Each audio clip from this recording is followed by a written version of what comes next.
Hi, welcome to Parent Tip Tuesday. Today's parent tip is about self-help skills for your child.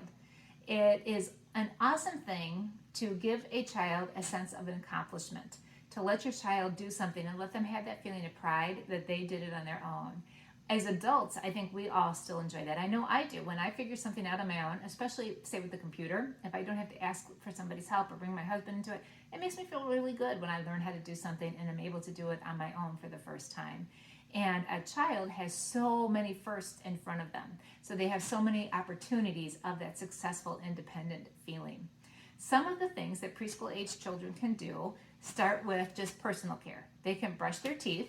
I do believe that a grown up should brush it once a day with them or at least double check. But the one time a day they can brush and make sure that they're getting the idea of brushing, spitting, rinsing. Brushing their hair. For some children, obviously that's a little easier than others. But if your child is one that it's easy to get a hairbrush through them, let them try, let them have that experience. Picking out their own clothes. No better time than a global pandemic to let your child just put on whatever they want, no matter, if it matches, if it's a winter coat in July or a bathing suit in January, whatever they want to wear, this is the perfect time to let them do that because then they're learning how to put those clothes on, how to take them off, how to snap, how to zip, how to button, and that all translates later on to putting on their own coats and getting themselves all ready. On that line, put on their own coats. Teach them how to, whether it's laying it on the floor, putting their arms in and flipping it over, or holding it in the middle and putting one arm in at a time. Let them start to learn how to do that. It will make the parents' life and future teachers' lives so much easier if they're independent and able to do that. So dressing themselves, when they undress, taking their dirty clothes and putting them whatever designated spot you have at home. If you have a hamper, a laundry basket, teach them to take them and put them in on their own. You don't always have to do that for them. They can do that on their own as well. And then when the clothes are clean, you can have them help fold. Towels and things like that are good because then obviously you don't have to worry about the appearance and the wrinkles. But even if you're folding their clothes for them, there's no reason they can't put some of them away in the drawers. You can leave a pile for them, pajamas, say, underwear, socks, and then they can take those, and then if you have a nice low drawer for them, they can put them away and have that feeling of accomplishment. They can make their beds. Might not be up to our standards, but they can make their bed and do that. They can help with the kitchen things. They can help set the table, napkins, silverware, plastic dishes maybe if your child is a little on the drop it kind of a side. They can also clean up their dishes when they're done. There's no reason that they can't take them from the table to the sink and even help you put them in the dishwasher.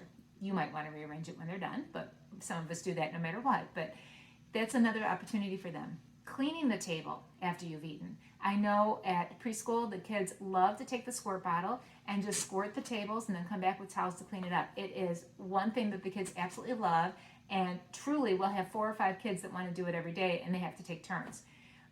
Sweeping the floor if you have a broom, a dustpan even. If you just get a little dustpan and have that, it's a hard concept for some of them, or a hard task to try to get the crumbs onto the dustpan.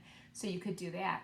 I know Melissa and Doug have that awesome cleaning set where they have a broom hanging from it, a mop, a dustpan, all those kinds of things. You can look for that or a similar set. Those are all things that a child can be doing. Another thing that your child can be doing that can alleviate a little work for you is preparing themselves to leave the house. Whether you're going to school, if we get back to that point of life, or if you're going to visit a friend or a grandparent, or when we can run to restaurants again and you want your child to bring things with them, if you have a backpack or a bag that your child is bringing, they can be responsible for packing it. I get this all the time at preschool, show and tell day. Did you bring your show and tell? No, mommy forgot it. Well, mommy isn't doing show and tell today. You are, so you can bring your show and tell item. One way to help with that kind of a thing is to have a checklist. And I do have 3 checklists for you that you can download and print, or you can download and edit in PowerPoint and meet your own individual's family's needs and different chores or different things that you do with your child or would like them to do. This one is I called it the school checklist.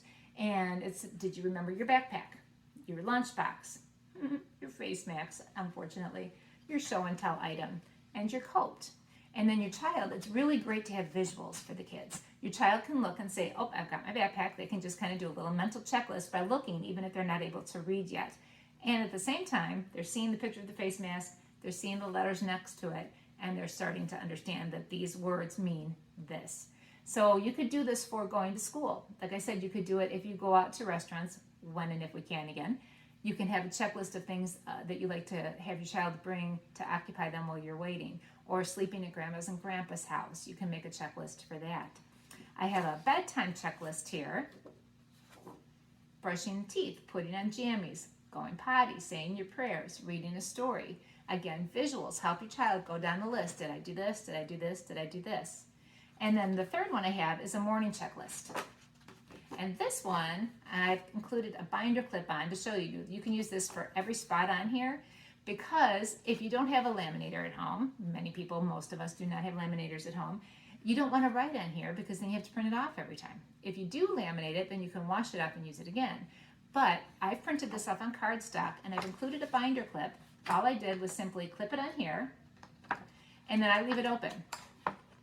I would have 5 to go for each box. I leave it open, and when the child has gotten dressed, they can come over and flip it.